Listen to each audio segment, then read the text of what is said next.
But I guess the question, or the thing I'd like to talk about a little bit, is something that hasn't been, the teacher sometimes talks about it a little bit, but it hasn't been talked about much.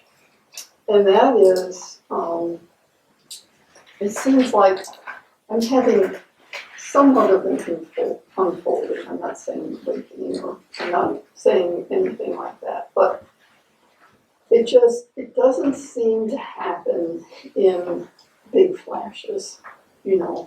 I mean, I haven't had any um, big awakenings or anything like that. But what happens is things just keep kind of dropping away. And, you know, belief structures, even the identity seems to be shifting somewhat, but there's no time that you can say, oh yes, I had this awakening, and I'm not claiming an awakening either, so it's not that, but it's just, there is a gradual shifting and falling away. But it just doesn't seem to happen in any of the ways that you or most of the other people talk about. And that's why I feel this has to be authentic to each person, because if they listen to teachers, you know, here's a really good example, just to illustrate. Like, somebody could come into this suffering deeply, you know, with 90 pounds of baggage. It's like the donkey carrying 90 pounds of baggage. And this stripping away that you're describing, if that all happened in one instant and they had 10 pounds left, they would be, my God, this is amazing. This is bliss. This is peace. You know, I got rid of 80 pounds of junk baggage in my life. All this spirit, all this mind baggage is what I'm talking about. Deep, deep suffering. And so then when a seekers listen to this, they're thinking that's what has to happen to me. You know, that's what it's going to be like. That's, you know, I'm talking about conditioning and concept structures and whatnot. That's the kind of stuff I'm talking about. Beliefs about what enlightenment is. And so we're always missing the obvious, which is always right here. Like I said, it's very simple and always being offered. So it doesn't, what I'm saying to you is, if that's unfolding the way it is, then that's just the way, that's perfect for you. I still feel like if you're not done seeking, then there has to be, without encouraging the seeking ego, there still has to be some perseverance, or, like I said, if you're feeling like there's a truer side to you, then cultivating that by continuing to watch what's in front of you, you know, the mind, the noise and whatnot. Just continue to watch and relax. And I'm talking to you like somebody who's, you know, more, you've done a lot of introspection over the years, so that's might be more appropriate for you. But in a way, this, even though it feels like it's a personal awareness, it might still feel very personal. That's a much more fundamental, inward, truer part of you that's seeing stuff now that is less believable. Like you're saying things are falling away. I presume it's like old thought patterns that used to fool you or you believe in. They arise, and you just say, you know, I just let that go. Well, there are other things that are happening as well. I mean, for example, we talk about the seeking falling away, and in a way that happened a year or two ago, maybe, I don't know, when Francis was here, something just kind of shifted. But that doesn't mean that I don't continue to look, but there's no angst in it. It just is kind of what's happening. It has a different energy to it. Totally. So, and the other thing that I find interesting too, because, you talk about the different stages of awakening, the head, heart, the gut, to make it simple, but, everyone has different words for it. But what I find that's different is a little bit of this, a little bit of that, can feel more of the unity. Sometimes it's like, it's not just happening here, here, here kind of thing. It's just kind of a little bit of this and a little bit of that. What do you mean by unity? Feeling like everything is one. Feeling the love from the heart, those kinds of things. So feeling just, it's hard to put words into it. It just,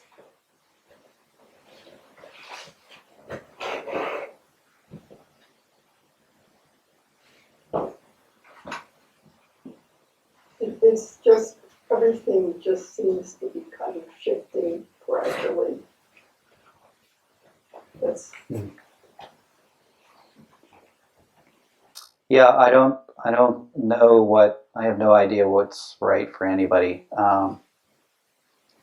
There were some words you said though to me that resonate with me. Is it's like I built my own problem over 30 years of seeking. It's like I created my own problem of seeking for something that was already evident. Even after it was revealed to me, I still continue to seek. So I could say, maybe in a trite way, it's like all my life's energies, neural patterns, everything was built around that. And so it doesn't, I think from a gentle standpoint, it wasn't all stripped away at once. It was like taken away in pieces. And so that's a very loving exposure to what is. But it just seemed like, I guess in retrospect, it took time to let that all go. So yeah, I don't know what to say to you, but I feel like, if you truly, again, going back to, if you're truly sincere, and I know you are, and if you're truly self-honest, those two things win the day. So if you're continuing to delude yourself into some experience, eventually it won't hold up. thank you. Could you say more about that? Delude yourself and just thinking.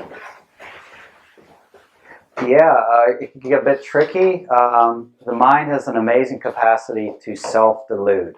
That was one thing I learned around Richard Rose, which was the capacity of the mind to fool itself.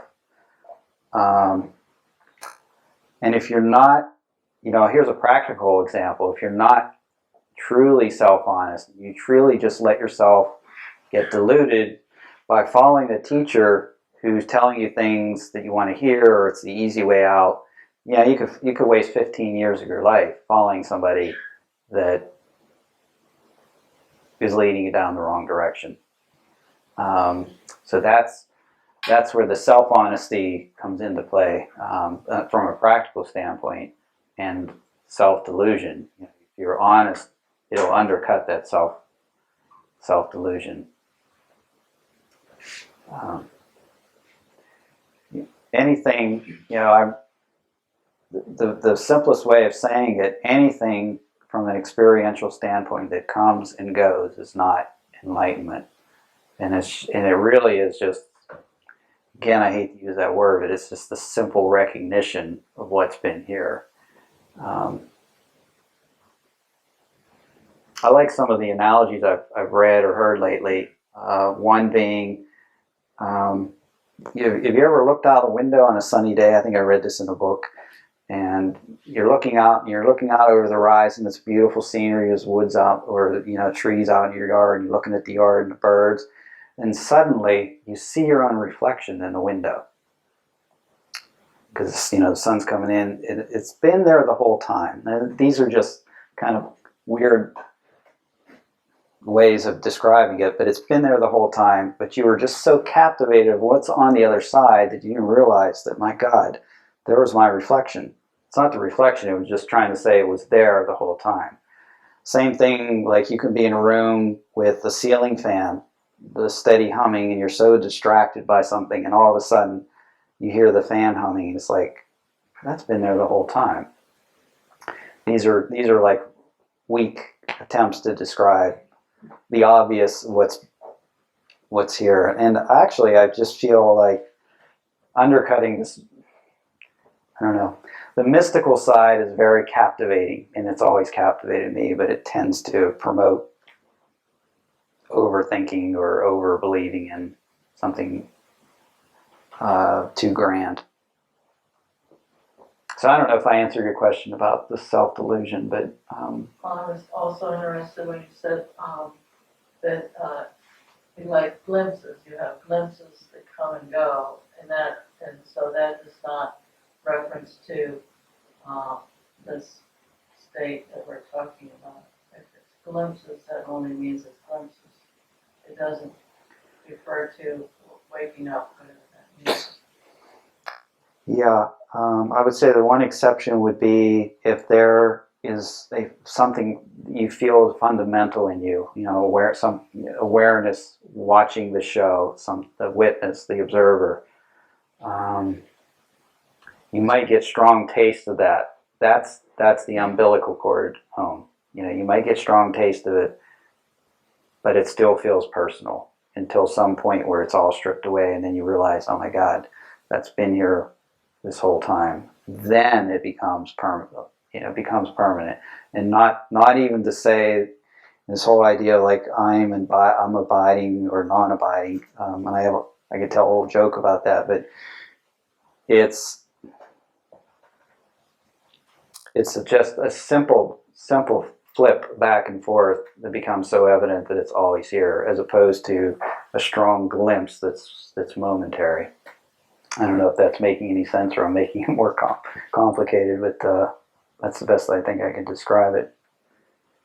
I feel like watching the mind is the key to the universe. Watching the mind do its thing from some superior viewpoint.